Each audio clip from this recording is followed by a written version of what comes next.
record. Okay. So just a little bit of housekeeping. Oh, that's not housekeeping. That's lambda calculus. A little bit different. Housekeeping. Last lecture. Welcome to the end. We made it. We did it. Mission accomplished. Although you still have to write the exam. So mostly mission accomplished for me and start of the mission for you guys. Speaking of the exam, which we'll talk about in more detail, it's June the 12th from 2:30 to 5:30. I think that's the official time now. I don't know where it is. I think that may be specific to like what your name is. I've never written an exam at this university, so I don't know. In terms of getting help during the SWOT vac, I'll just try to be in my office as much as I can, or you just email me. I'm like happy to see any of you for whatever reason. So I'll be quite available for help. The TAs, I'm not sure will be available for help because we're reaching the end of our budget. So it's always a challenge every year. I'm given a limited amount of budget and we have to try to appropriate it in the best way. But I think I still have money for them to attend to the EdStem. So bare minimum, you can keep asking questions on the EdStem. After we evaluate A3, which we're going to try to do real quick, I believe A2 is like 99% evaluated, so I'll be able to release the grades for that soon. I'm going to be doing a grade migration to Blackboard. And once I do, you should verify your Blackboard grades, because when I move it to Blackboard, that's what I'm going to use as the master spreadsheet for calculating everything. So it's super important that those grades are correct. So once A3 is evaluated, I'll do a grade migration to Blackboard, send everyone a ping to say, please verify that these grades are correct. And then email me, we'll fix it, and then I'll calculate your grades. CCATs, if you can fill them out, that would be really helpful to me. I'm trying to get promoted to a position where I could actually maybe try and affect more change. There's a surprisingly little that I'm actually in control of for these courses. So it'd actually be nice if I could like move up the ladder to try to get them to change some minds on some of these policies that I think aren't the best policies. So just a few tips, I guess, on filling out these CCATs. You guys are third year, so you should know the game by now. But often I get comments that are written not to me, but like to some third party, like telling on me. And I think it's the way that like the questions may be phrased. But when you're writing your responses, like they go to me. I read them. They're not going to some third party. So if you're tattling on me, it's not really. Anyways, you're writing to me, right? So you don't say Paul was a terrible lecturer. You can say you were a terrible lecturer. So just make sure to use the right pronouns, I suppose.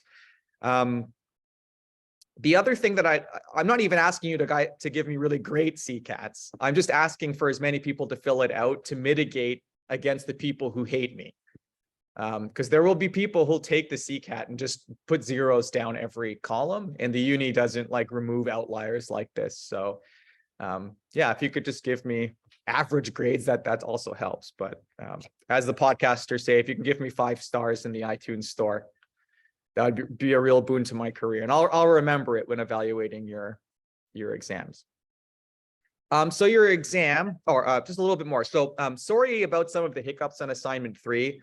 That pre-order, post-order screw up was a big one, which is why I made it a bonus. So is everyone aware that you don't have to do traversing trees, but you should do traversing trees, because like the actual answer that we want isn't that hard, like now that we've stated the problem correctly, and it will be a plus 5% bonus to the assignment part of your grade.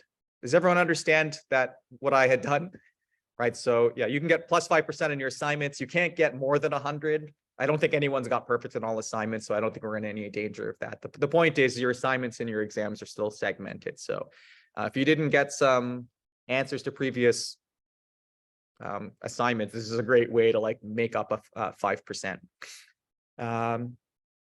The induction proofs, there's a little, you should look at the EdStem. I gave a bunch of hints about like what proposition you should choose. It's a little bit tricky unless you know the starting point. So just make sure to go check out the EdStem for how to do question 4 and question 3. I gave a really strong push. Otherwise, just come see me. Okay, so for your exam, I wouldn't say that this exam is super difficult. Have you looked at like the previous year's exams? People have come to me after the exam and have told me thanks for a fun exam, which I've like never been told in my life. So I'm not really trying to punish you guys for anything. The only thing that you have to be prepared for is that I ask for solutions to questions using a particular tool. So if you've been avoiding folding the whole time because you don't understand it, you're going to get, there is a question on the exam where I'm saying solve this with folding or give me a solution to this using the do notation. Okay, so just make sure you know how to use all of the tools, especially the ones that you've been avoiding, because you may stumble if you get to a question which asks you to do it in a specific way. Does anyone take Latin here? So this is one of my favorite pieces of advice that I've been given in terms of writing exams, and it's festina lente. And this is a Latin term that literally translates to hurry slowly, which means if you rush, you're going to like screw up and it's going to take you longer to finish the exam. So if you want to finish quickly, what you actually have to do is slowly hurry. All right. So I just want you to keep that in mind, right? You don't, the exam is 3 hours in length, but it's 2 hours of content. Does that make any sense? I designed a 2-hour exam and then allocated 3 hours for you to do it. So I don't want any of you to feel time pressured. You certainly should have enough time to finish the exam. So just go through it methodically. You don't have to panic. You don't have to rush. You're permitted a A4 double-sided handwritten or typed crib sheet. I'm not allowed to call it a cheat sheet here. That's like forbidden language. But from where I come from, it's called the cheat sheet.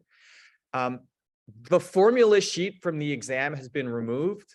The invigilators got really confused why there was like a formula sheet and a cheat sheet. So this just caused me so much pain that I just removed the cheat sheet. So just make sure everything that was on the cheat sheet is on your, make sure everything that was on the formula sheet in previous years is on your crib sheet, like the monad and functor rules and stuff like that. But I don't really think you need this. It's just so you don't panic. I hate memorizing. Like I have a shocking memory. So this cheat sheet is just basically here to help you relax. So that just write a bunch of things that can get confusing.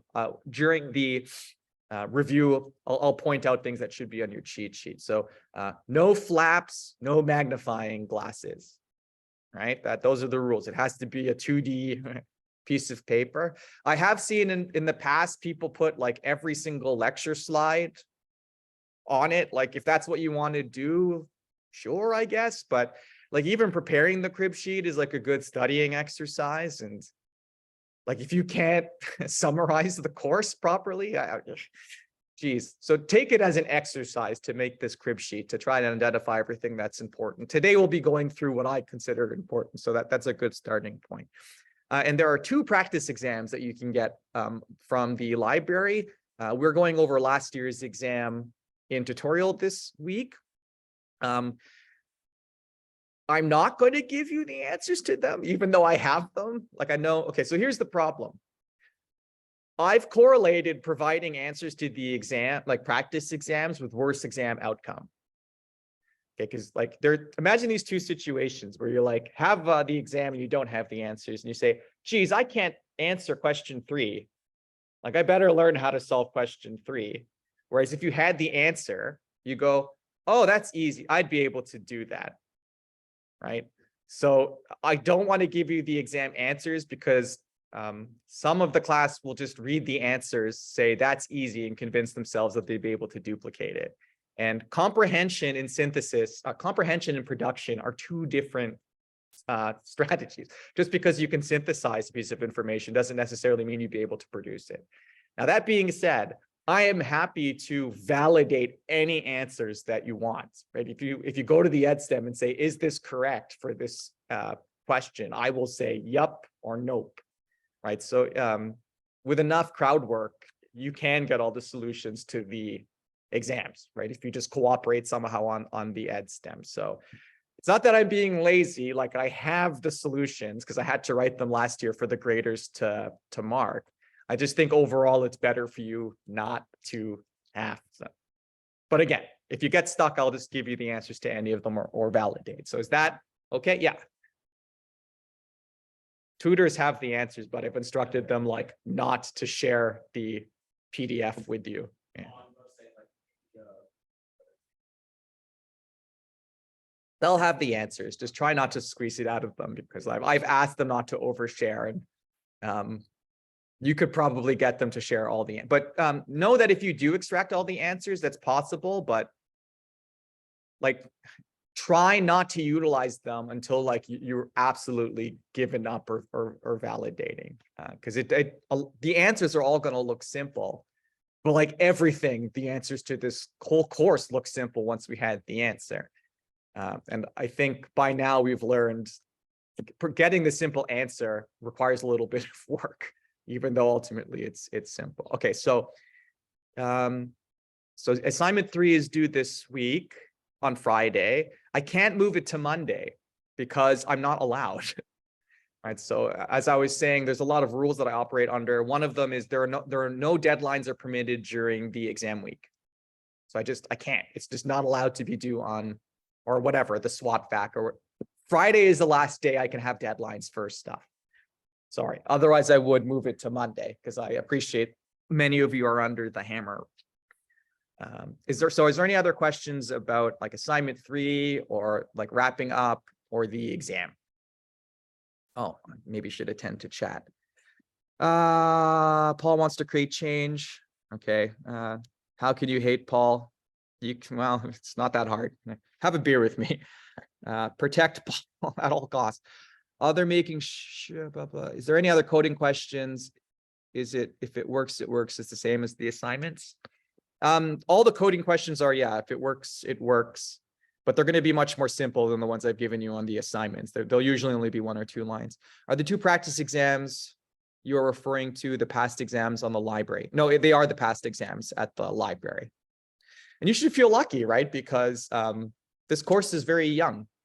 So last year, they only had 1 practice exam. The year before, they had 0 practice exams, and they were very stressed about that. Okay, but it'll be okay. I don't think this exam shouldn't be very hard. And like, if you can't solve every question, that's fine. Like, yeah, you don't need to solve every question to get even a 7 in the course. So just make sure that you solve the stuff that you can, and that stuff is perfect.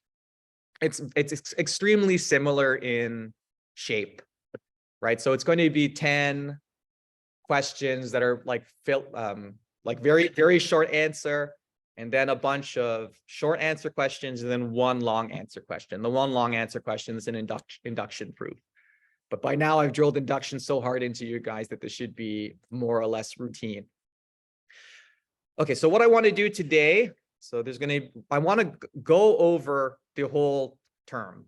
So I think it's good after learning something to take a step back and to make an appraisal of like all the new tools that we have taken on into our toolbox.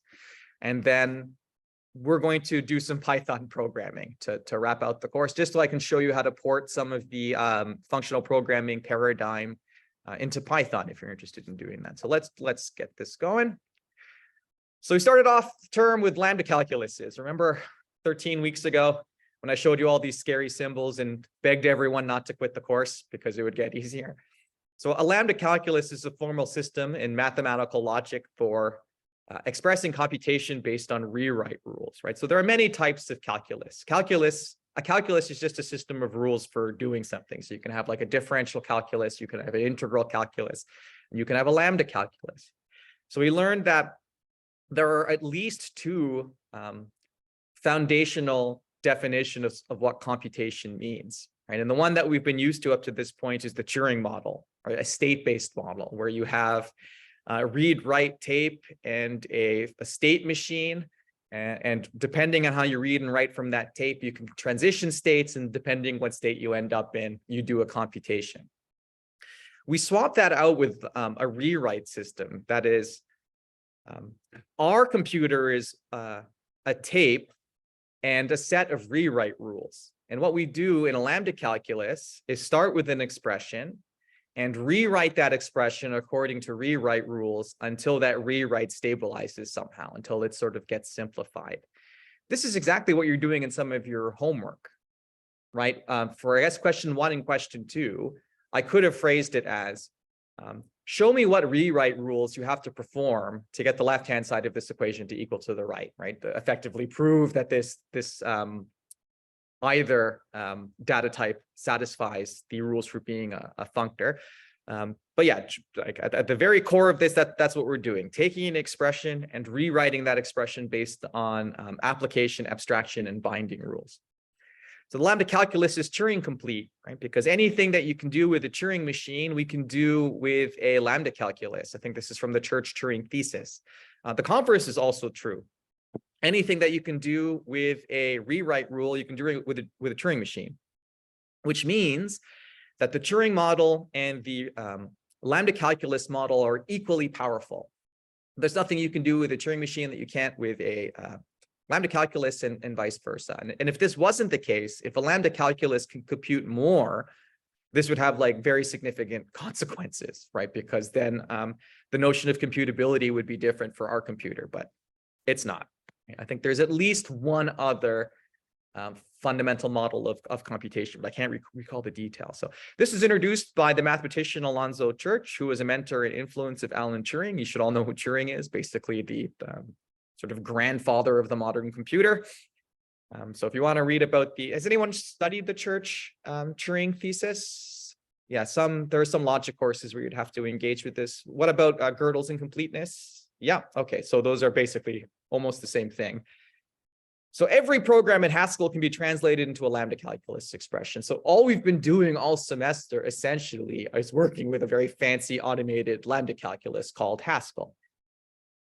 So a calculus, So a calculus is an abstract theory defined in a formal way. A lambda calculus is a formal logic for codifying computations that boil down to 2 things: constructing lambda terms or lambda expressions and reducing. So creating functions and evaluating those functions are the 2 things that we could do with a lambda calculus.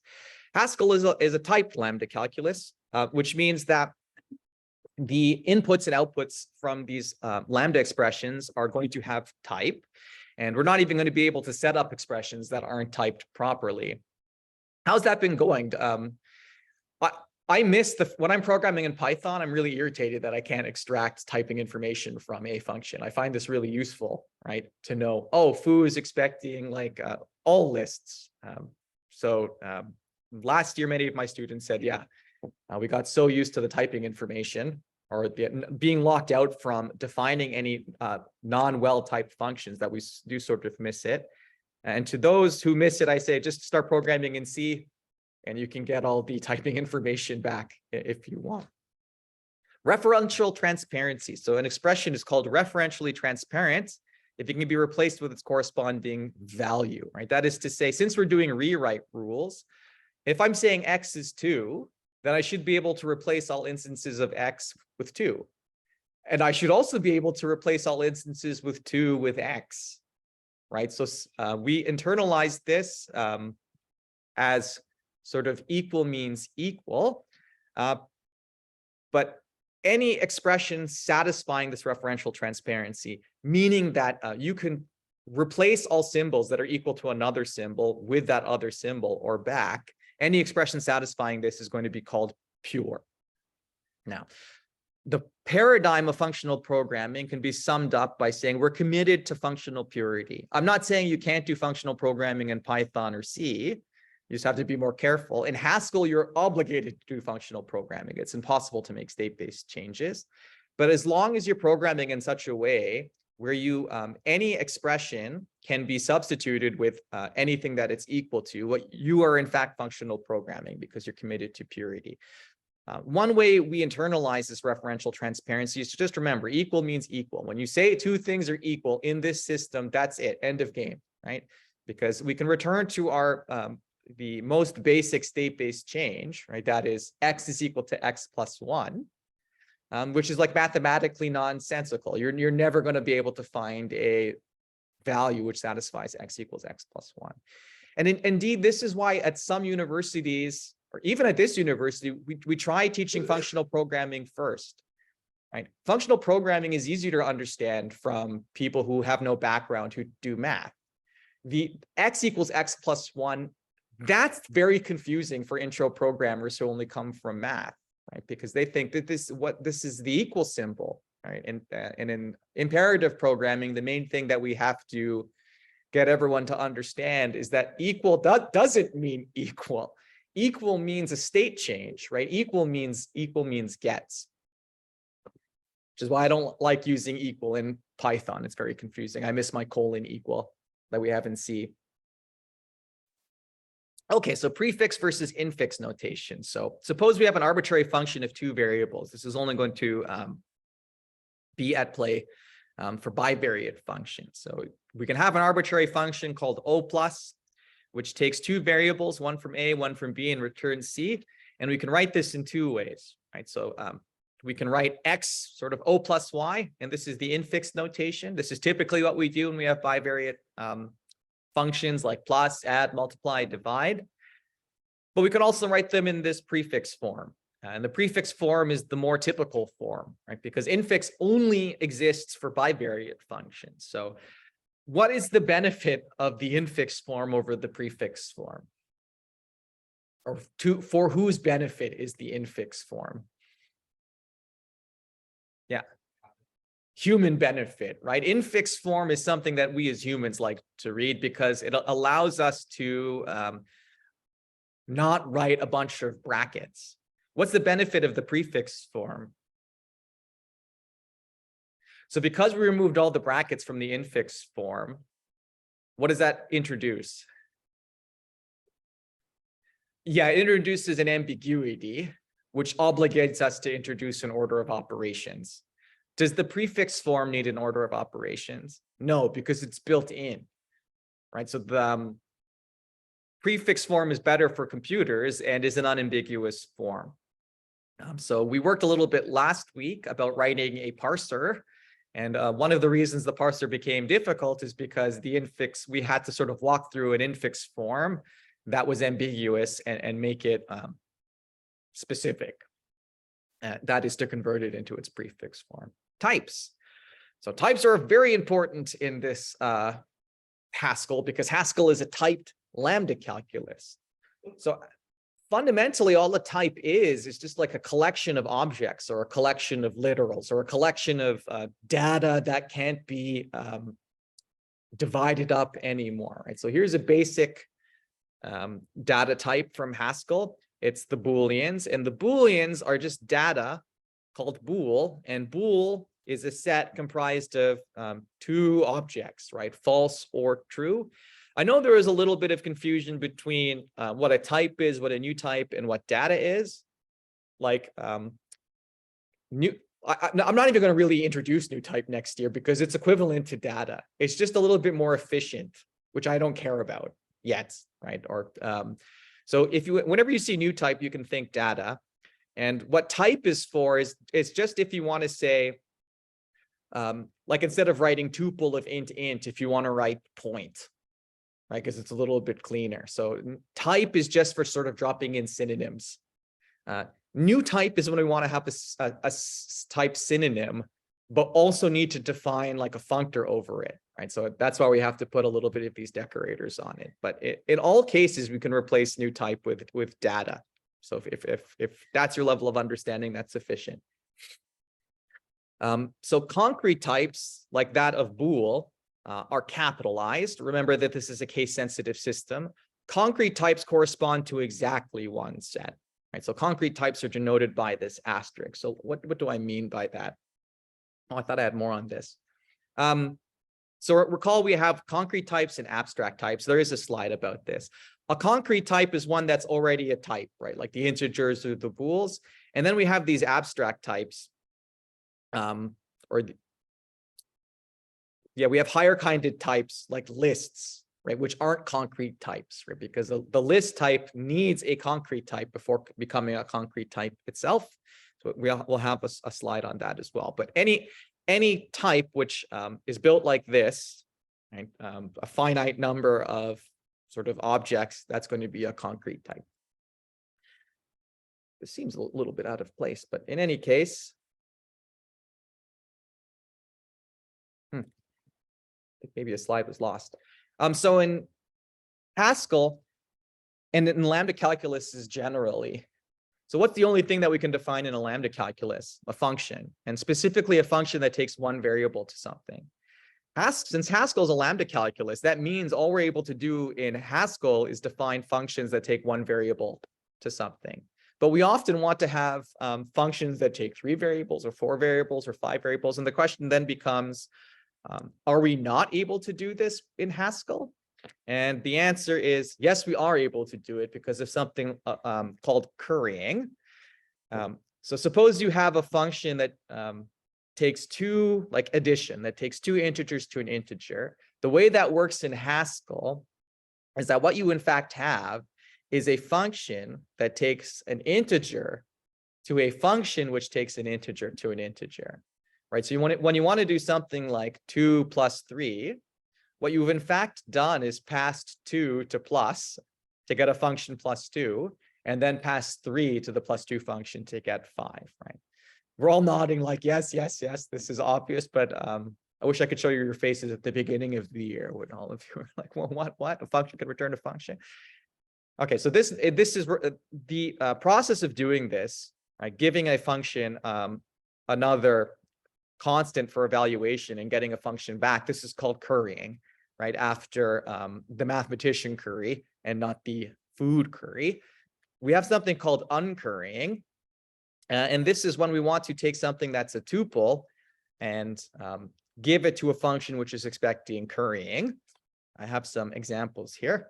So to uncurry, that is to give a function f which wants to take a tuple and call it in the curried fashion, right? So given a function f and a tuple, I'm going to call f like this. So for example, you can have a function like this, h of h that takes x and y and takes their difference. Normally you would call this like h12. So this is important. Would you have been able to evaluate this on your exam?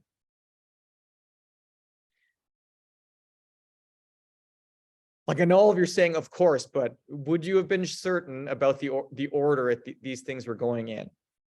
Okay.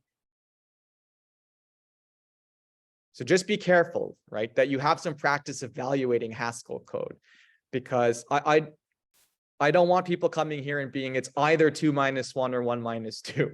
Yeah, like I don't want you 50-50 guessing at some of these things. So does anyone remember the strategy that I use for remembering how to evaluate these things? The function is eating its way across the function input, right? So h and 1 are the closest, right? So that's why 1 gets put into h first, and then that becomes x, right? Because we're going from left to right. So 1 goes to h, and then you get the function back. H of y goes to 1 minus. Can someone just verify this for me before I teach something to? I'm sure. I just don't want to talk about something and be wrong. I don't know why I'm now double guessing this is exactly what I don't want you to do on your exam, is to double guess yourself. What did I say? H12? Yeah. So h of 1 is going to be the function 1 minus y. Okay, so that's how you can remember these things. You're always eating your way. The function eats its way through, and this includes function composition, right, which we'll do after this. So the uncurried function is when you have a function h which is expecting to be called in its curried fashion like this, and you want to give it a tuple instead. Then you'll just get -1. Okay, so the type of uncurry, we haven't really used uncurry or curry that much, but just in case it's on your exam, I can't remember. There's its type. Okay. Here's how you curry something. So this means we have to have a function which is, we want to call a function in its curried way, but instead the function is defined using a tuple. So we can have h, which takes the single tuple xy to x minus y. We can call it in its like sort of more traditionally like h12, like we would in math, and get back -1 like this. So there's the type of curry. All right.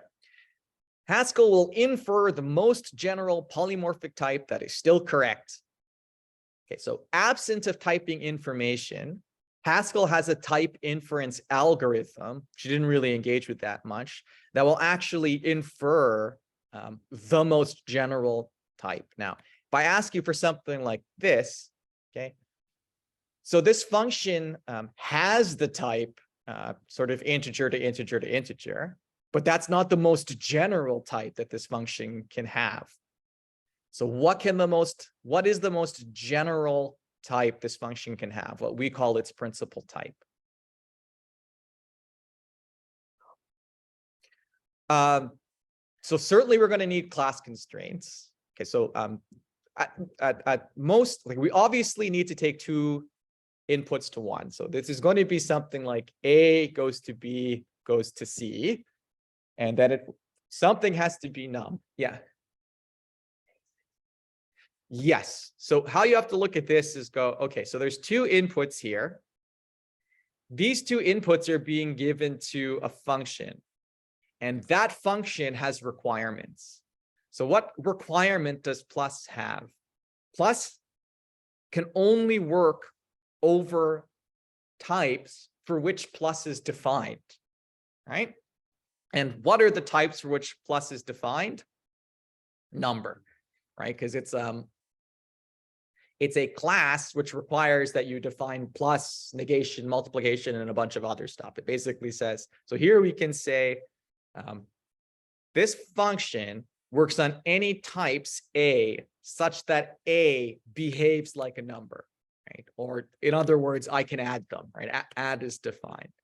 So don't forget to provide these class constraints. If I ask you on your exam, like, what is the type of this? I expect the class constraints as well.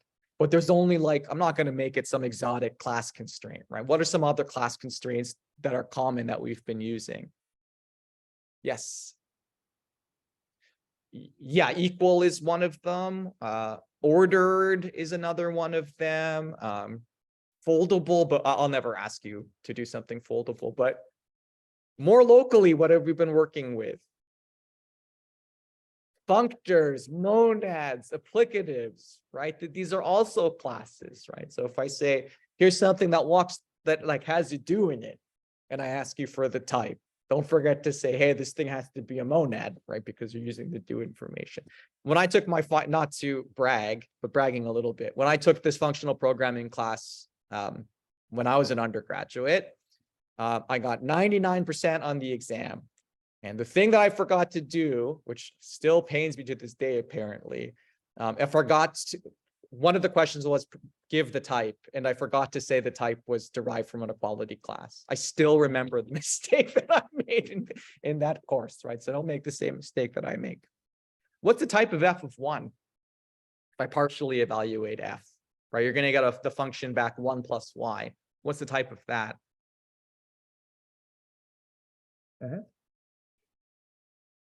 Exactly. Nothing has changed. Why? Well, what's the type of 1?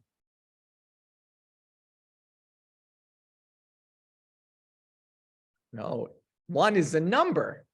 Is 1 a float? Sure. It's an integer. Yeah. What about machine integer? Sure. Why not? This may have been troubling at the beginning, right? That like 1 doesn't actually have a concrete type, right? It's an abstract type because it can be anything that you need it to be, right? So you have you ever tried converting a number in Haskell? You've done it at least once, right? Because to turn in order to do your averages, you needed to divide by the length of the list. But what did we have to call over the length of the list? From integer.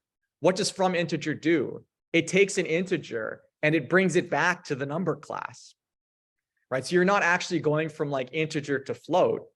In Haskell, you have to go from like integer to general number, then to float, right? That's how these structures are done, right? So remember, the type of a number is just the number. I can do something like, what is the type of f if I take 1 and then I say it's an integer?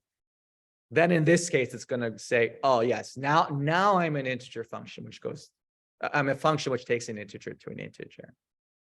And so just be aware of all of these nuances there. So again, I picked out some of the slides which I thought were the most interesting. And it's these nuances that need to go on your crib sheet. Right on the last slide where I said, like, is it 1 minus 2 or 2 minus 1? That's exactly the type of thing that should be on your crib sheet. Just some of these details that are easy to screw up if you forget them. Type classes. So this is when we took types and grouped them into larger collection called classes.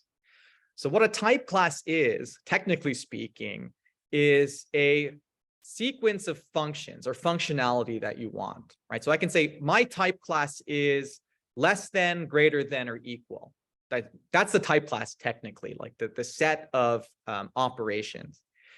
And another type is a member of that type class, but we don't say member, we say instance of the type class when that type provides all of the functions that that type class wants, right? So in order for the integers to be a member of the ordered type class, the integers need to provide a less than operator, a greater than operator, and an equal operator.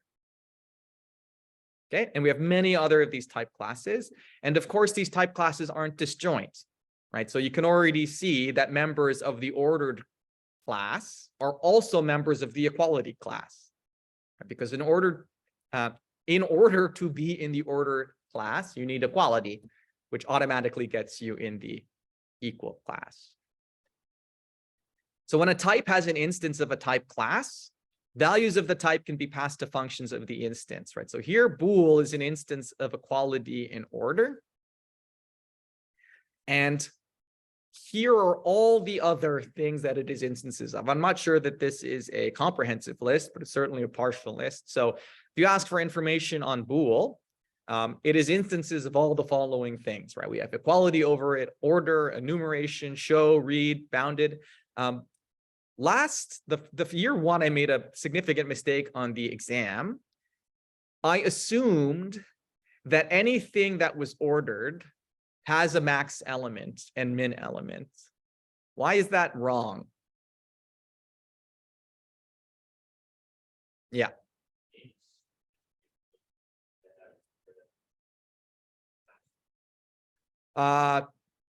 Yes, but it's even more, my error was more egregious than that. There's a more significant reason why that's not generally true. The order isn't necessarily a total order. Does anyone know these difference between a total order and a partial order? So suppose you have strings. If you order the strings lexigraphically, that's a total order, right? Given any two strings, one of them is going to be greater than the other one. But that's not the only way that I can order strings. You can order strings based on their length, but that isn't a total order. Right now, I can say that all lists of length 3 are bigger than lists of length 2, but I have no way of comparing lists of length 3 with other lists of length 3, right? This is called the partial order.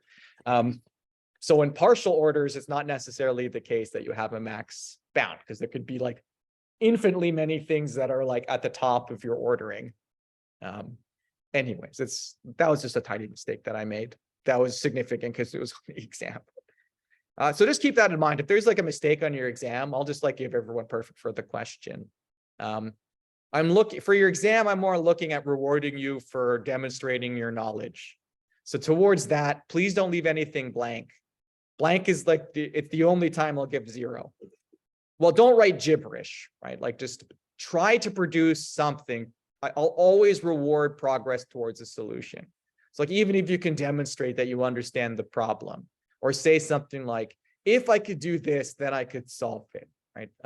Something. I'll try to get you some marks. Just no blanks, right? Even if you have no idea, tell me why you have no idea. And like that may get you some marks because you've demonstrated you understood the problem. Okay. Class constraints. Class constraints are a way of restricting an abstract type to those of certain classes in order to ensure certain operations are provided, right? So these are all the classes we were just talked about.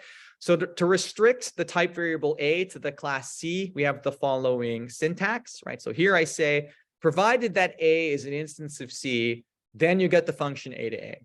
Right? There's a lot of confusion at the beginning of the course about what this means. I hope it's more clear now. If you want multiple type constraints or class constraints, you just have to put it into a tuple, right? So I can say A is an instance of C0, A is an instance of C1, B is an instance of C3, and then we can go from A to B. Any type with more than 0 class constraints is called overloaded. Everything that we've programmed this year has been overloaded, essentially. Why do you suppose that we need to overload our functions? Mostly. So recall when we are defining functions for our monads, functors, and applicatives. And there is some concern about, well, how do I even define the function? Like, which function do I define for the applicative? And my response to that was, there may not be more than one function that's possible to define because there are no class constraints. How else can I put this? The more constrained your function is, the more functions you can actually define. And the less constrained your function is, the less functions that you can define. Here's the extreme. How many functions are there from A to A? Okay, let's try and come up with them. What's one function that you can define from A to A? Identity, that's one. Any other one? Can we do a constant function? That would be the next simplest one. Okay, really? So how do I pick A out of A? So write me the constant function that goes from A to A. What constant are you picking?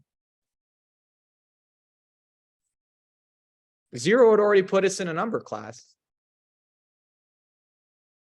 This is my point. There is no other function. You can't even do something like get me an element from the type. You need some type of.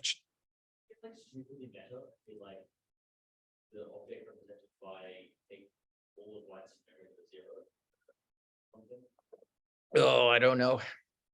Maybe. I don't think that would work out. Because if you're talking about the bytes on your computer, then you're effectively working with some finite set. Yeah. So it's not generically A. Yeah. But that's ID composed with ID is ID. I wouldn't call that a new function, but it's a good attempt, right? Like, yeah, because that'd be like saying 1 + 1 is different than 2, which is like, I get it, it kind of is, but like it's equivalent. But the point here is like, we need class constraints in order to do anything, right? If you want to add something, you need to constrain it, right? There are very few functions. Does anyone remember back from the lambda calculus times, what was like one of the types of functions that we could, when you really have no class constraints, what are you only able to do? Move around input effectively, which we call the what in lambda calculus. Can you remember this term? Commutator, right? So a lot of these things that we're doing when defining functors and applicatives and stuff like that are defining commutators, just like moving around the function input a little bit. We're not actually computing anything, so to speak. Induction. So by now, you should be so drilled with induction that like it should make sense now, right? And there has been an arc of improvement over the term, which is exactly what I wanted to see. But what I'm hoping everyone appreciates now is that this principle of mathematical and induction are like two sides of the same coin, right? Whenever someone gives you an inductive proof, you should be able to go, that's an algorithm, and implement it now. And the opposite is also true. If you give a recursion for something, you should be able to provide an inductive proof demonstrating that the recursion that you wrote actually solves the problem that you're trying to solve. Right? So you need induction when you actually want to construct something, right? So there's this bad habit in math where we demonstrate the solution exists. But what if you actually want the solution, right? Then you actually have to construct it. So I actually worked in a laboratory, CECM, the Center for Experimental and Constructional Mathematics, where what we were doing was taking things that were proved to exist and actually finding algorithms to construct them. And once you have an algorithm, that's when you sort of are doing computer science rather than mathematics. Structural induction. you're going to be using structural induction for question 4. So this is sort of, instead of having a predicate that goes from the natural numbers to true or false, you have some predicate that goes from something from your inductive structure to true or false. I added this last year at the very end just to placate some of the mathematicians. It's not actually technical. It's more than a partial order. It's a well-founded partial order. Where are the mathematicians? Over here? Yeah. Well-founded. You guys know what a well-founded partial order is? Yeah.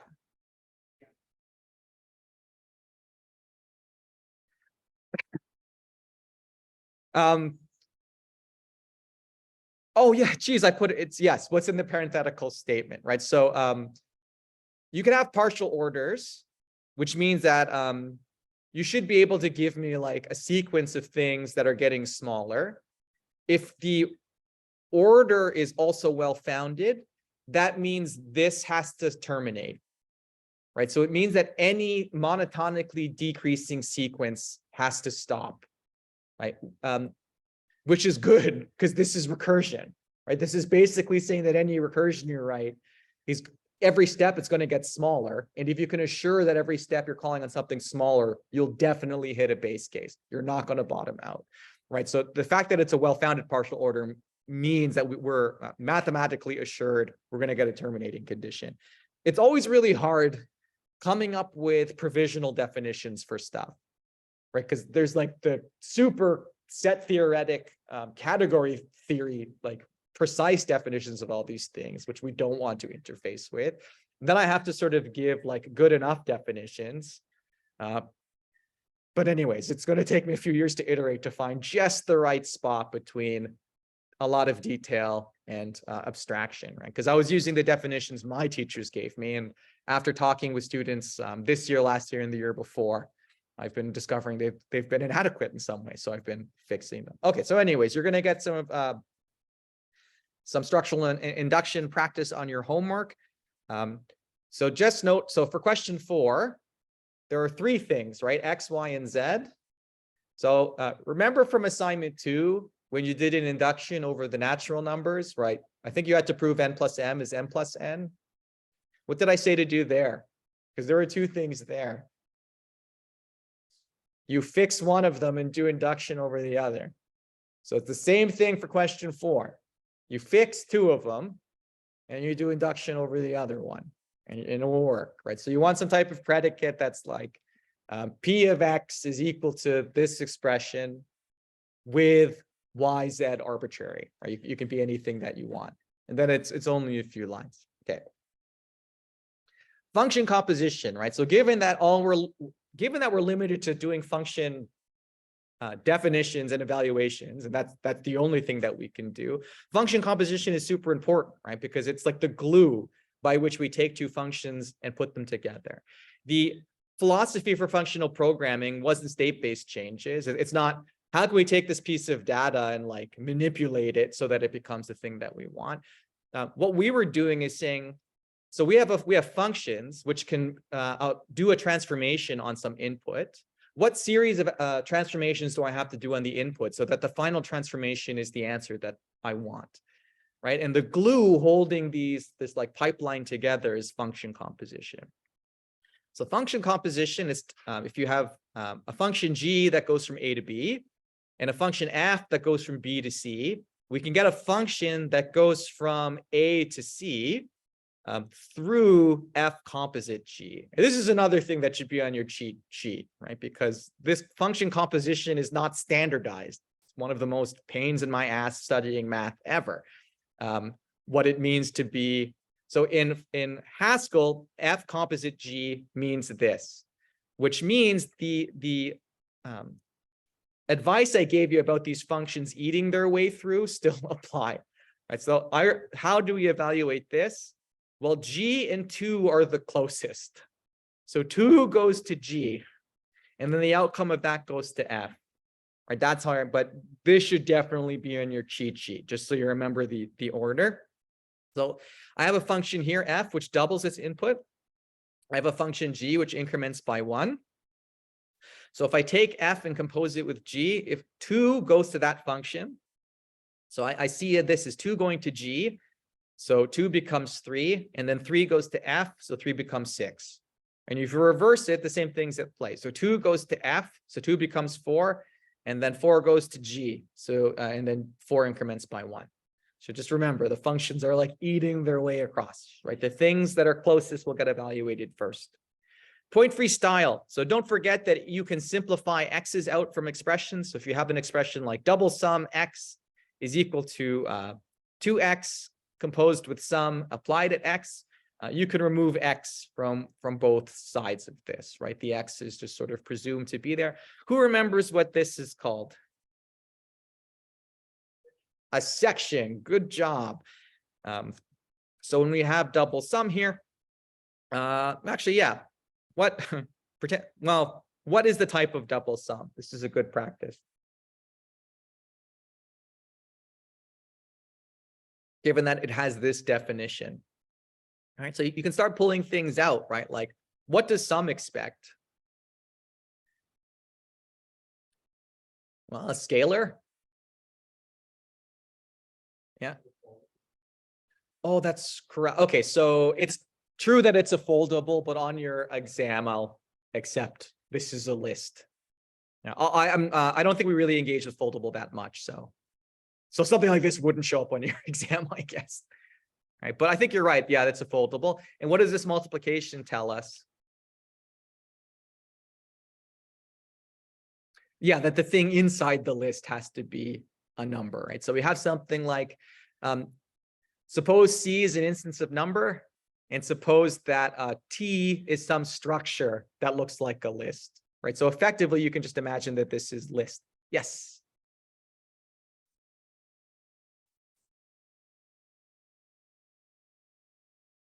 Yeah, so I suppose if we took this out, we're going to get the same type signature back. Good point. Yeah. Okay, we get 12. List comprehension. We use list comprehension in Haskell to build new lists. So we read this as x squared such that x is drawn from 1, 2, and 3. So you get 1, 4, 9. The pipe symbol is read such that and preceded by an expression. The arrow is read is drawn from, and you give it a list. But the relevant thing is these comprehensions can be nested. So it's your exam. What does this evaluate to?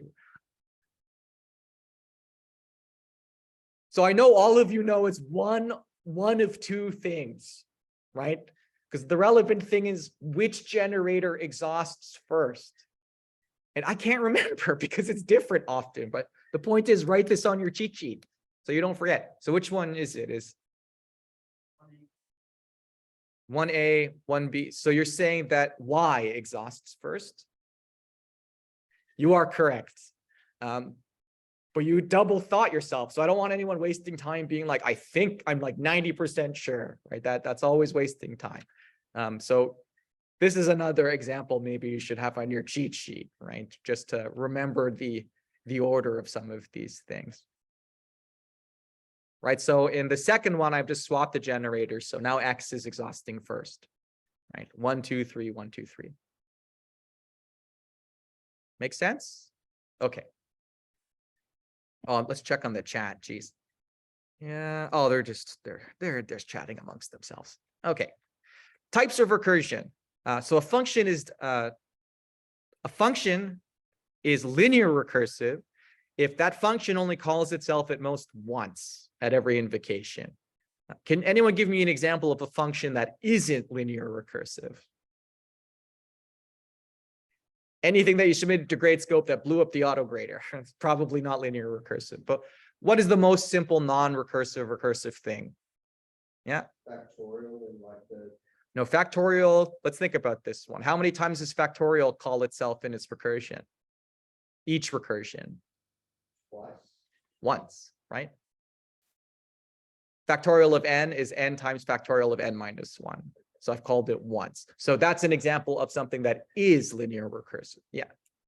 Fibonacci sequence is the standard example of something that is recursive but not linear recursive, right? Because it branches, and this branching becomes a huge problem, right? So we strive to write linear recursive routines, right? Because those just move Let's hope that doesn't get any worse. You have your dongle here today? Yes. Okay, so we should be okay. Can I have your dongle, please? This is the most expensive one I bought, right? I just, soon enough, they'll be gold plated or something like this. Please stand by, chat. I don't know if it's like, if they get overheated or what. Maybe you need to buy me a new computer. That seems reasonable, right? I can't connect to the projector. Please buy me a new computer. Are we still sharing? 15-inch MacBooks Airs are coming out next month. Can't wait. Want to buy one. And like they're coming out with some type of goggles, but I suspect the goggles will do nothing. Okay, what were we doing? The goggles, they do nothing. Right, so we were always striving to write linear recursive functions because like the branching ones get a little bit inefficient. There's something even sort of, I don't want to say more efficient, but there's a version of linear recursion called tail recursion. And the reason I showed you tail recursion is because C is optimized for tail recursion. Right? The reason I can't really give the best definition is because the best definition talks about memory. Right, so a tail recursive algorithm doesn't require any more memory than the initial allocation for that function. Because if you think about what a tail recursive function does, it just calls itself with different function inputs. So that just means you're given a block of memory and you just have to like replace the function inputs and the outputs. Like you're just reutilizing a single piece of memory and using recursion, which is huge, right? Because normally when you do recursion, you're like building function stacks. Okay, so although we would never do tail recursion, did it flick? No, oh, I'm just having a stroke. Okay, anyone else smell burnt toast? No. Is that, gotta look up that Heritage commercial. Okay, this is not optimized. It's like bad to do tail recursion in Haskell. And in fact, it's bad to do tail recursion in Python. But it's really good to do tail recursion in C, right, which is why I wanted to show it to you. So a tail recursion, and there is one in your exam, like a simple one. Something is tail recursive or iterative if every invocation of the function is either like its base case, like some constant, like 9, which defines the function outright, or the function just calls itself with different function arguments, and that can be done in place. So just keep this in mind when like programming in C, right? You can use recursion and it can still be efficient, at least spatially, if provided using tail recursion, and it's optimized for that. So then we started talking about taking patterns that we've observed in the system and just generalizing them. In fact, I think we generalized basically everything that we could be generalized. And the first of those generalizations was on mapping. So mapping was a higher order function that took a function that goes from A to B and a list of A and gave you something back with a list of B, right? That was the first sort of higher order pattern that we engaged with over single lists. So we can do something like map 2 times over the list 1 through 10 to get back 2 through 20. And the important thing here was that the structure of this list didn't change, right? It's still a list. The list still has the same length. We just sort of modified the values within those constraints. So we also have zips. That's when you take 2 lists and you return a list of their tuples, concatenating to the shorter one. We have zip with, which is like zip, but you do extra operation. So zip with is essentially zip followed by a map, right? Where that map is taking a tuple to something else, right? So if you want to zip with, you need to give me a bivariate function, which takes something from A, takes something from B, and returns something from C. So I can say zip with these 2 lists using the addition operator to get sort of their vector addition. It's still going to concatenate to the shorter list. But you should just know zip with is just zip plus map, essentially. Filter is used to select members of a list that satisfies some predicate, right? So this is what goes in a list comprehension if you want. So I can always say filter, give me some predicate, give me some list, and I'll give you back a new list. So I can say filter the evens out of this. What comes out? Does filtering the evens mean I keep the evens or I drop the evens? This always bothers me too, right? Because when you filter something, the thing that you want to keep goes through the filter and the garbage is stuck in the filter. Like when you filter water, right? The stuff left in the filter is the dirt. So anyway, it doesn't matter. Which one is it, right? I know all of you know that it's one of two things, but I don't want you 50% guessing on the exam. You get back the evens. You are correct, right? How certain were you? 50%. No, not good enough. Not good. I want to push that at least to 51, right? Anyways, put this on your sheet, right? Again, these are just, it's tough because I know everyone would know the answer to this, right? So just make sure that you just have them written on your crib sheets. This is a little bit of a trick. So what happens if I filter out all of the things that are bigger than the lowercase a? So you need to know what's bigger, lowercase a or uppercase a. So there's a good way to remember this. So they had the ASCII table was built, right? Like by humans. So, geez. Well, if you use a computer that was old enough, it doesn't have lowercase characters on it, right? All of the old terminals with BASIC and stuff, it was all caps. So therefore, caps got into the ASCII table before the lowercase characters. So therefore, the uppercase characters are ordered before the lowercase characters. So that means you're going to get A, B, C, D, E. I would never give you something like this on an exam, or if I did, I would tell you this. Right. So be sure when you read the exam, if I give you a piece of information, that's going to be relevant, right? Like, don't be like, I wonder why he told me this. It's like, because it's like extremely relevant for this question. I'm not trying to throw red herrings at you guys. So just keep that in mind. Folding. Okay, so you got to make sure that you're able to fold, because I'm definitely going to ask you to fold on the exam. But this is just recursion. It's just like an inline recursion. Folding right actually is not the best in Haskell. Haskell's optimized for left folding, but sort of doesn't really matter. So what does folding do? Well, given a list, remember we talked about the spine of the list, the thing that holds the list together. It's what these cons are, right? So the list 1, 2, 3 is 1, cons 2, cons 3, cons the empty list. So this list has a spine. And one way of describing a fold is that we replace the spine with some infix operator. Right. So if you wanted to add together all the members of a list, you could fold plus over it, right? Because you'd be replacing all of the colons or all of the commas with plus. So you, generically speaking, you get something like this. So if you want to fold right some made up infix operator pound with some base case v, you're going to get this expression.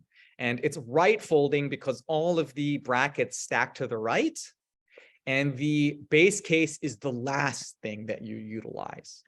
And so I can do something like, here's the infix version, and here's the prefix version, right? So right folding, bracket stack to the right, base case is the last thing that we use. Left folding, same thing. We're replacing the spine of a list with some infix operator, but this time all of the brackets are going to stack to the left. And the base case is the first thing that we use, right? And then here's its prefix form. Signaling adversity. So we always want our functions in Haskell to be total. In fact, they're like obligated to be total, or we haven't really written a proper lambda calculus expression. The most basic way we had to signal problems was using this maybe type, right? So if we wanted to have like a total function that did 1 divided by x, we could say that this computation maybe returns something. So we could say 1 over x returns just 1 over x when x is not 0 and nothing otherwise, right? So, but we did learn that this sort of makes our programming more complicated because of all this pattern matching in and out and like doing these case testing, but that's actually something monads solve. We had this other data type for signaling adversity, because maybe really only allowed us to say, yes, it worked or no, it didn't, and not give any context for that. We can use either which means we can put any type of error we want in left. So we put errors into left because right is synonymous with correct, right? That's actually the reasoning. So just remember, yeah, we have maybe and we have either in case we ever wanted to send error signals back up. Higher kind of types. A pointer or asterisk is a symbol designating the set of concrete types, types that are not constructed from any other types, right? So the kind of an int is concrete, right? No other type is required to make it a full type. Kind of bool is a concrete type. It's just true or false. But the kind of maybe is this. It's something that requires a concrete type to become a concrete type, right? Maybe you can't just use maybe, right? You can have maybe int, you can have maybe string, but maybe is not yet a type. It needs a concrete type before becoming a type. So we usually read these double colons as has the type, but in this instance, you read it as has the kind. I gotta rush more. Okay, so recall a type is an instance of a class when it provides the operations that define the class. So then we define some fancier classes. So the first class that we defined really ourselves was functor. And this was generalizing the pattern of these structure preserving operations, right? So this notion that we could take map and map a function over a list, we want to more generically say, I want to take anything with structure and I want to be able to sort of do a structure preserving operation, right? So here, F can be structure like list, but it can also be structure like maybe, or either, or expression, or polynomial, right? Anything where we can hop inside the structure and make some changes while leaving the exterior structure the same is going to be an instance of a functor. So any type that has defined this fmap function, which satisfies these two rules, is a functor class. Can a type have more than one functor?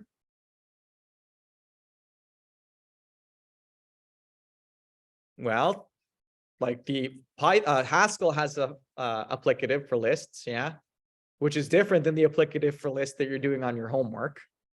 So there's at least one example where there's a type with one with more than one functor, but only one functor can be active at any given time, right? Because Haskell needs to know what fmap you're using. So only one functor can be loaded into the system, but that's not to say that multiple functors do not exist. So from functors, we made this mid step to applicative, which is hard to sort of motivate aside from saying that it's required for our monads. So we had this new operation called the applicative functor, which took a function with structure over it, something with structure over it, and returned something else with structure over it, where we go from A to B using the interior of the structure. It had to satisfy these rules. I believe on your homework, I've asked you to do this one and this one. Is that correct? Yeah. So just so this one I already talked about a little bit, right? Just you let y and z be arbitrary and you move x. For this one, so yeah, it's a little bit regretful that we didn't get to talk about this a bit. We have no concept of like stream equality. Like when is one infinite stream equal to a different infinite stream? That gets kind of complicated. And it's not even really relevant in Haskell because you can never really work with the whole stream. We can only ever really work with finite slices of it. So what I'm asking you to do for 3 is prove this at any take k, which makes it finite. Right, so you just put take k. So I'm saying if I take k from the left and take k from the right, that would be sufficient. Yeah.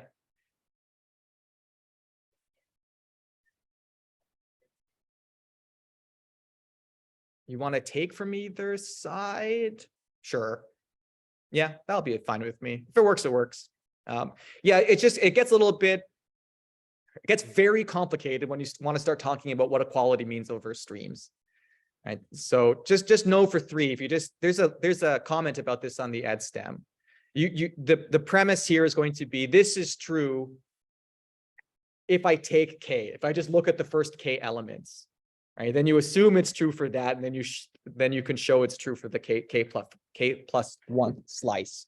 It'll work out fairly easily from that. Okay. The monad class. So what this allows us to do is have structure parties, I guess is how we sort of described it. So a do block is a brief period in Haskell where we can sequence a bunch of atomic actions. But the requirement is that we have to step into the structure, do what we want, and then put the structure back on and leave, right? That's what sort of monads allowed us to do. So a monad is a class with these two operations. I think minimally you only need to define this, because if this is an applicative, you've already defined pure, which is equivalent to return. So you minimally have to define, what's this operator called? Bind, right? So the bind operator, and the bind operator has to satisfy these rules. I don't think I've asked any questions about proving monads, so don't have to worry about it too much. But you do have to know that like there's a special syntactic sugar at play here, right? So this is just equivalent to this, right? These are all bind operations, right? So you can see how this is being sequenced, because we have something with structure like a monad over X, which goes to X, which goes to a monad over Y, which goes to Y, right? So it's this X goes to, Y goes to. That's the thing that's letting us simulate sequencing, right? By taking a function that goes to a function that goes to a function. There's like a sequence implicit in that. And that's what we get from here. We then took this notion that functions can have global variables, provided that every function accepts the state of the global variables and then returns the state of the global variables once it's finished. So we can just take our functions and thread input and output state through them, but we learned this actually gets very complicated very quickly. So what we did instead is say, hey, suppose that like imbuing a function with state could be made a higher order pattern. And suppose that higher order pattern is also a monad. Then we can do all this state threading automatically using the do notation, right? That was the purpose of introducing states and then introducing IO over these states, right? So we spent 12 weeks trying to develop the technology for printing Hello World, right? So why is Hello World printable? Well, it's because we're considering all of IO to be a state change over the state of the entire world, which would be a problem, right? If we wanted to actually unwrap this, right? To get out of the IO wrapper, Haskell would say, I'm happy to get you out of the IO wrapper. Tell me the state of the world. And it's like, oh, so we can't do that for technical reasons. So we say, okay, we'll never actually ask you to unwrap this IO wrapper. Instead, I'm going to jump into the IO wrapper with you and do all my operations, wrap you up and leave, right? So what this effectively means is that any of our IO operations are always going to be trapped in this IO wrapper, which is a benefit, right? Because in your code, you know exactly which functions you have, which are like actually pure, and what functions you have, which are engaging with input, which are sort of like this fake purity. Parsers. Parser is essentially a state transformer where the state is a string with the added provision that like this state transformation can fail, right? That was the big difference, was that this is a string that goes to a maybe tuple. The maybe is not on the inside. That would be our normal state transformation. But so in any case, these parsers enable us to reverse shows, which is a lot more harder than showing something, right? If I asked you, would you rather write me a function to show some data or to read some data? Show is easy. Show is so easy, in fact, that like you can just derive it, right? There's like a default show command in Haskell. Obviously, there cannot be a default read command. So there's no parsing on your exam. It's just something that I wanted to show you at the end of the year to be like, this is the main use of Haskell, right? Is doing this type of parsing. Some of you are actually doing a course where you're doing parsing right now, the compilers course or something like that. Okay, I was talking with some students who are doing the parsing course here. They do it with Java. And what you have to do is you have to look ahead before making any movements, and that makes it really hard.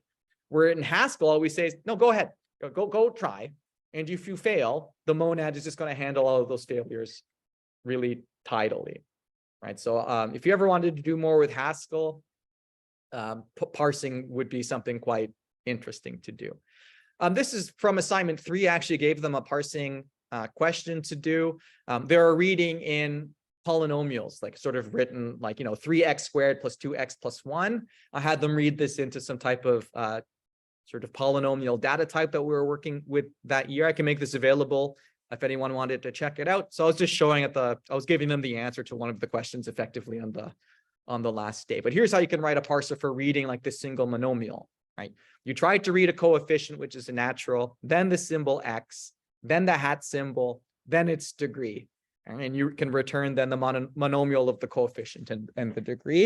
And then we learned about this alternative. And the reason this alternative is required here is because we don't write this C if it's a unit, for example, right? So they had to say, oh, or just forget about the constant. It could be a unit, but this is a fun question to try. Okay, so exam notes, be sure to be familiar with the default list applicative, or just play with it a little bit because there are some questions which use it and maybe the maybe applicative.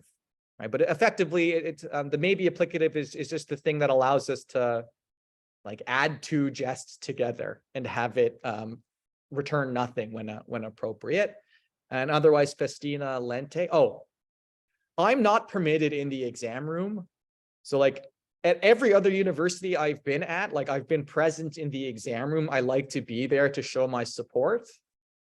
I'm not allowed.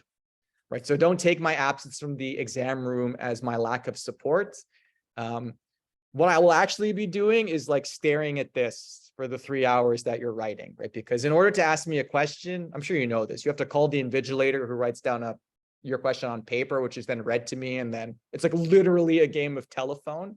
But know that I'm like sitting there and thinking about you guys. It's so much more stressful administering an exam than taking it. Because the whole time I'm thinking, have I made a mistake? Is there something that's confusing? Have I screwed this up? But thankfully, you have to have submitted your CCATs by that point. So you can't exact any retribution on me. But just thank you for like a really good term. You guys have been a good group answering questions. Like even at the end of the year, there's like significant amount of people here. Chat, like I want to thank you for showing up as well. Don't go anywhere. We're still doing Python. But like, this is like, I just want to put like an end cap on like the course before I start teaching you some other stuff.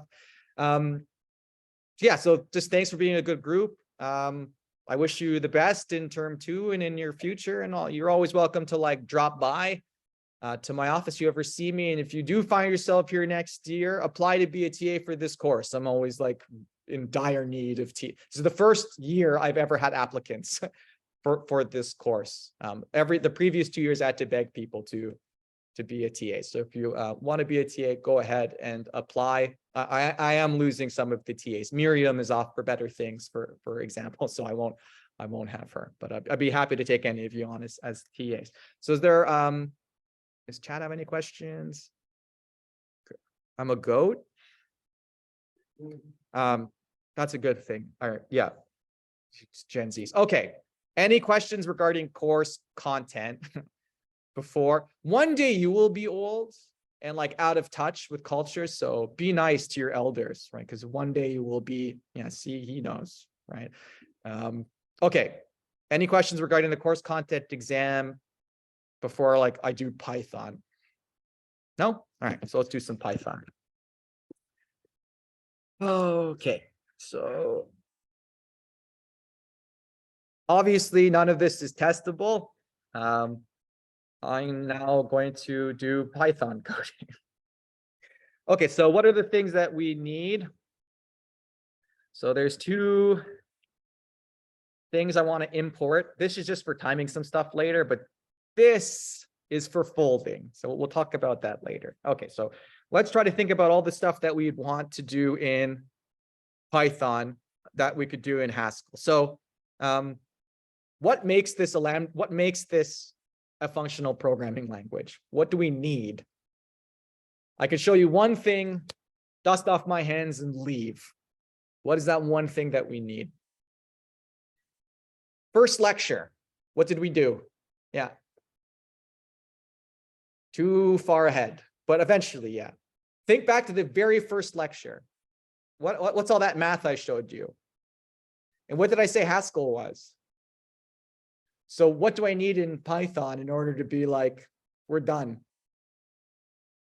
if I have a lambda expression, if I can create a anonymous function, we're done. Okay, so let's create an anonymous function. Well, it's not quite anonymous. So here I can go lambda takes x to 2 times x, and that could be evaluated. I may have to print these. Okay. Oops. My VS Code is just not doing well. Okay.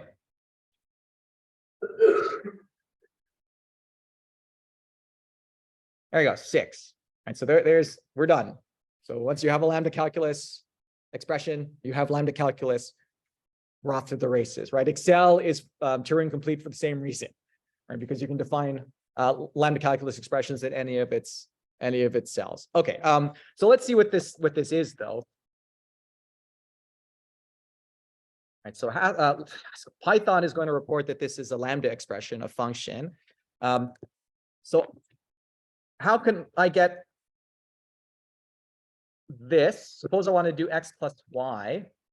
So is this going to work? It's a function. That's a function.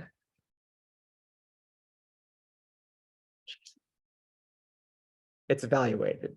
Okay, so we also have currying in Python, technically speaking. Cool. What was next? Mapping. Okay. Maps. So obviously you can have a list 1, 2, 3. Okay. Suppose I wanted to map +1 to this. One way of doing that is with list comprehension. I can say x plus 1 for x and x's. So here's x's and here's y's. If I'm going to change this to range of 3. So this is the number 0, 1, and 2. We'll see there's going to be a nuance here. So x's is this, a range. It's not actually evaluated. What this has set up is an iterator. What I mean to say that this is a delayed computation.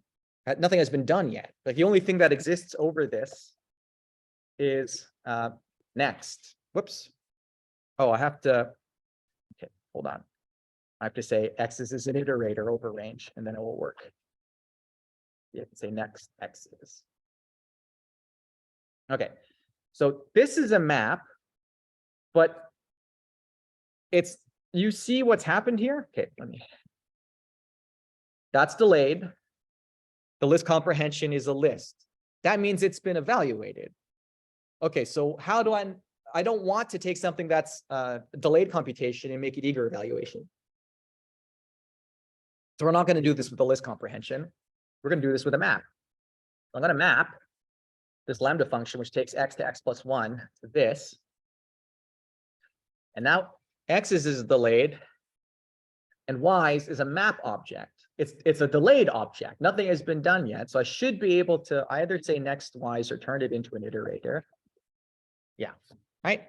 1, 2, 3. Right. Those of okay. Let me do 2 times x. Right. Just so it's a little bit more apparent. 0, 2, 4. Right. But it's delayed. Right. So you can do delayed computation in Python, provided you don't accidentally introduce an eager evaluation like a list comprehension rather than doing a map. Okay, so we have maps, we have filter, right? So I can say x is equal to range like 1,000. I should be able to say filter lambda x. X is 3 to x is. Whoops. So y is going to be a filter object, and it should contain exactly one thing.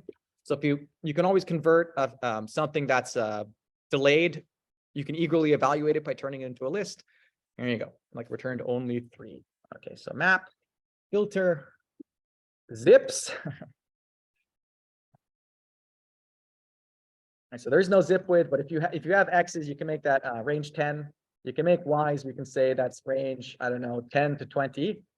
And you can say z's is equal to the zip of these two things.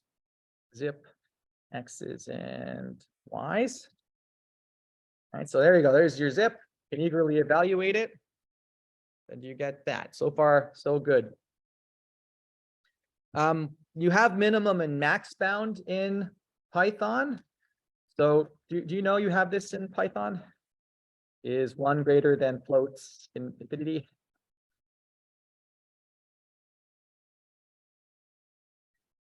Right, so anywhere you use like a min bound or max bound in Haskell, you actually do have a float min bound, max bound in Python. Right, so here's like a simple function for finding the minimum of a list, right? Where the first thing, I want to say that the minimum of an empty list is the float infinity. That's what we do in this class. Okay, folding.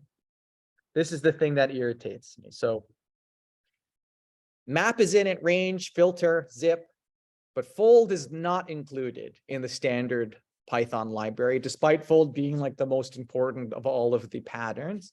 So fold is equal to reduce dot functools dot reduce. Right, so you need the functools package. I don't think you have to install that, but it's they don't call it fold, they call it reduce. And reduce here acts a little bit differently. So here I can take, let me just define some functions. I'll just say add is a lambda function which takes x and y to x plus y. Subtract is a lambda function which takes xy to x minus y. Just note that, yeah, you can have this shortcut, right, the same way, except you won't get partial evaluate. You won't get currying out of this. Okay, so we can do fold of add 1, 2, 3, and that should work. It's x. Really would like to get to decorators. Okay, so that gets us 6. But what do you notice is like absent here? Yeah, no base case. Right, so we're not going to get anything out for this. I just can't work on the empty list.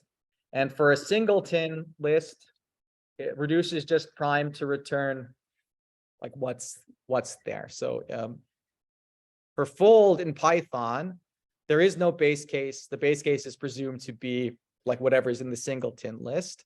Although we can change this. So if I actually use functools reduce, then you can add one more parameter here, I believe. Just have to recall if it's a name parameter or not. It's not. So I can put a base case in here if I want. I'll say 0, right?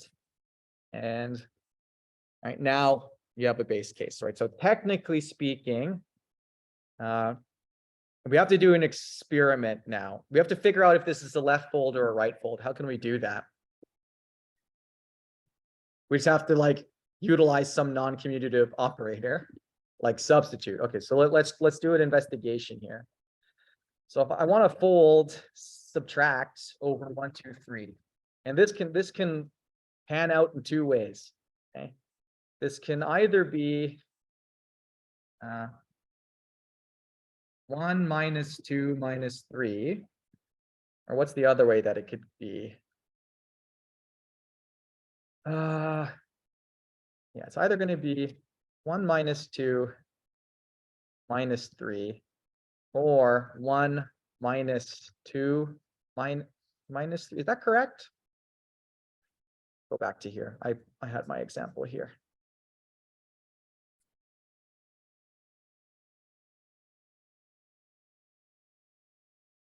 Yeah, okay, so if I fold sub over x's, and I guess my x is here, and then I'll do decorating after this. 1, 2, 3, 4. This is the right fold. So it's either going to be 1 minus 2 minus 3 minus 4, which gives you 2, or it's going to be 1 minus 2 minus 3 minus 4, which gives you 8, which is the left folding. So let's see which one it is. So it's left fold. There you're doing when you're doing reduce. Okay. What else do I have here? Okay, so the last thing I want to show you are decorators. Okay, as my colleague said up there, so Python is what's called the semi-functional programming language. And these semi-functional programming languages are the hotness, because you sort of get the benefits of both worlds, right? You get to use some of these higher order patterns, without having to and still get to use state and IO and stuff like that.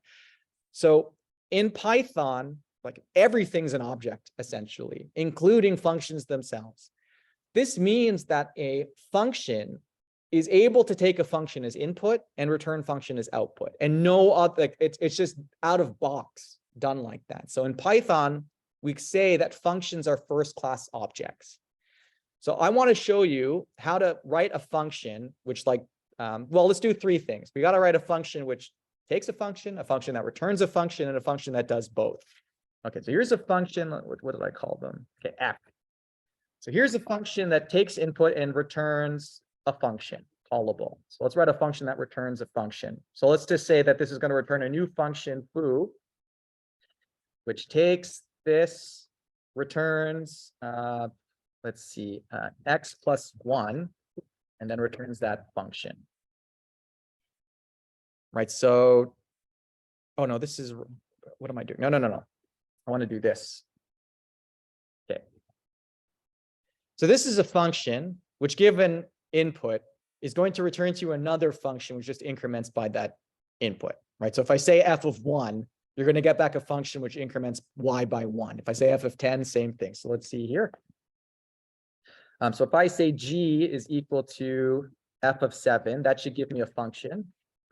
And then I should be able to say g of 3 and get 10 back.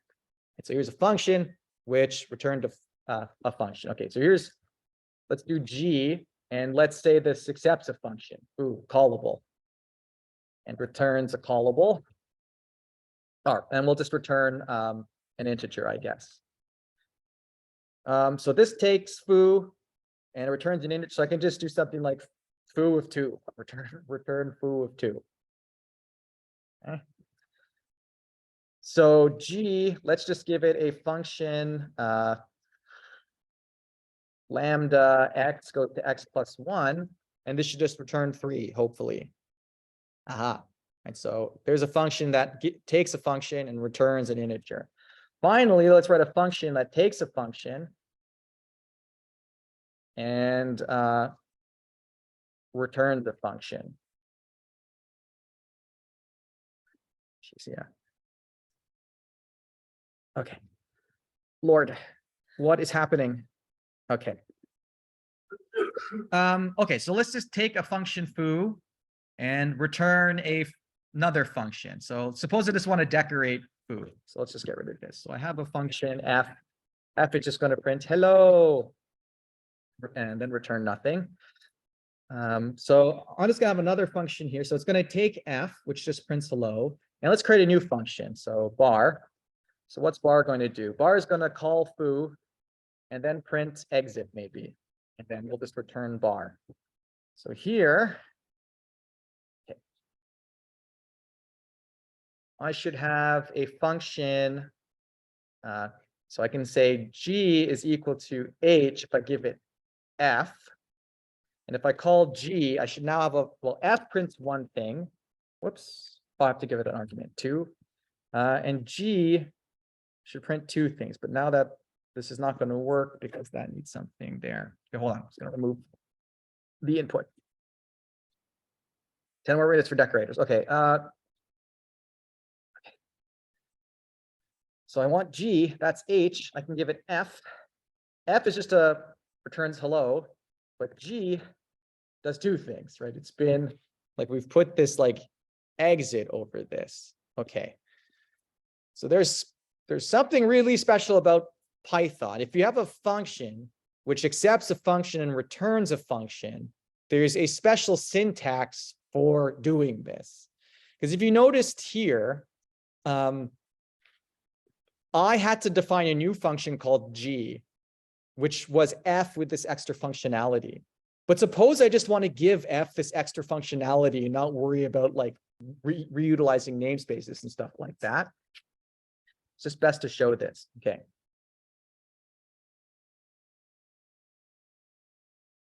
I put here at h. This is automatically going to pass my function f to h, imbue f with that functionality, and then work out the namespaces so that I can utilize f the name. Okay, I'll show you what this means. Whoops.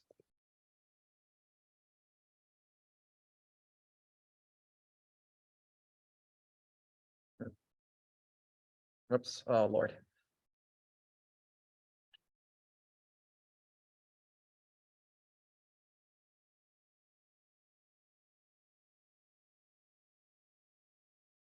So F has been given extra functionality. It got to keep its name. And I did it by this. This is called the decorator. And they're super useful because like you could decorate twice if you wanted. You can decorate the decorators, they stack, right? So you can see if you have a decorator that imbues some type of like really important functionality, how this would be useful. Okay, so let's do one with like important functionality, and we're going to do fib. Okay, so here's a definition of the Fibonacci number. So here's, it takes n and returns n. Oh, it doesn't, it returns an integer. So how does the Fibonacci numbers work? If n is less than 2, return n. Else return fib of n minus 1 plus fib of n minus 2. Okay, I'm just going to show you that this is bad. Okay, so like fib of 4, it's already gonna, it's thinking, right? So this is already seconds that this is taking to work out. Okay, so what can I do with this fib to make it faster? Cache earlier results, which is generally called dynamic programming. Okay, so here's how I can give Fibonacci a cache. So I'm just going to say here, here's a cache. I'm going to cache earlier results in here. We can actually be smart about this because I can say, oh, well, I'll just embed the base cases into my cache. So 0 goes to 1, 1 goes to 1, right? Those are the base cases. And then when I do fib, what I'm going to do instead is first, I'm going to check if n is in the cache, just return the cache of n. And if it's not in the cache, then what I want to do actually is compute it, put it in the cache,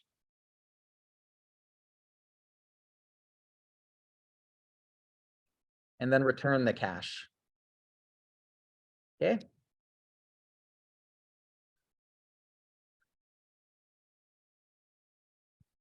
Yes, I always said that. Thank you. Okay, savvy? So let's try. Okay, so remember, this was like turning away. It was thinking. Instant. Okay, so giving it a cache, super important. But this is like a pretty general pattern, right? All I want to do is be able to like give a function the ability to have a cache and to check that cache before doing anything. So yes. A different answer to the previous one.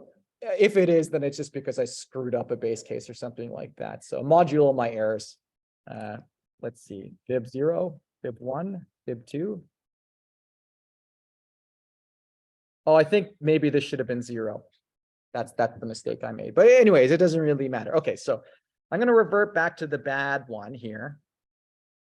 Okay, so here's a. Nope, that's way too far. This is the punchline. I want to show you how to do this memoize decorator. Okay, so that's going to be bad. And what I want to do basically is say memoize.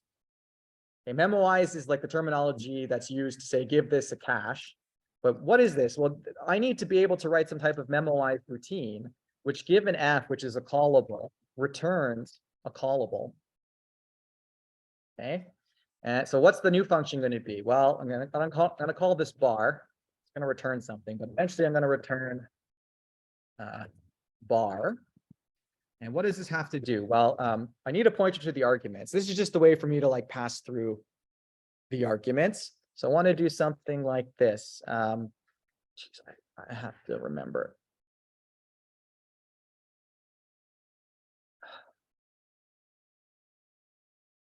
Just let me look at this. Yes. Okay. Let's give it a cache. It's just an empty dictionary.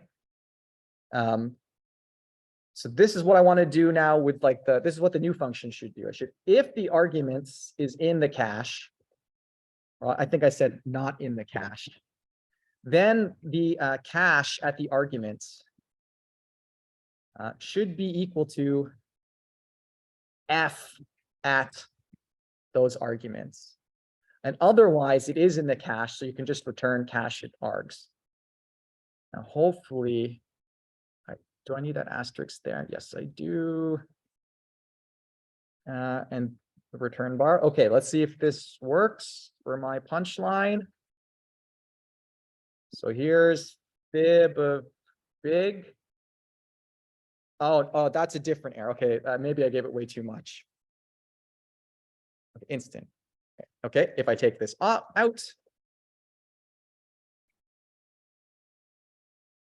not instant.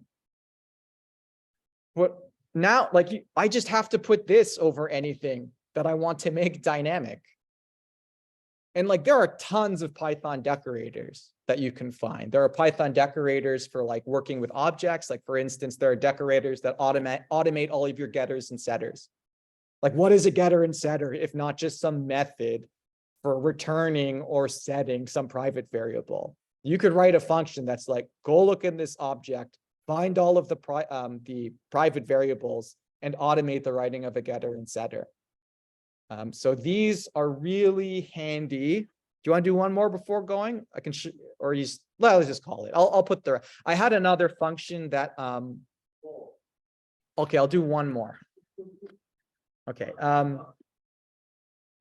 So here's a function that you can write that will automate counting the number of times a function has been called. This is like really useful if you want to do like complexity analysis or like trying to figure out like doing code profiling and stuff. It's good to know how many times a function is called. So since every function in Haskell in Python is an object, all objects can be given attributes, right? So this is a little bit of a hack. So here's my decorator. It takes a function and it just gives that function an attribute called calls. And every time the function is called, it's going to increment that. So look at this. So if I put @call counter here, what this is going to do is wrap this function, right, the efficient one, and just count the number of times it's been called. So watch. Okay, I'm going to call fib of 40. And now fib has a attribute called calls, which tells you how many times it's been called. And if I do that again, that will increment. Oh, only once, right? Because of it just reached into the cache. I'll just prove to you that I can remove this. Right? Oh, that's going to be way too much. Sorry.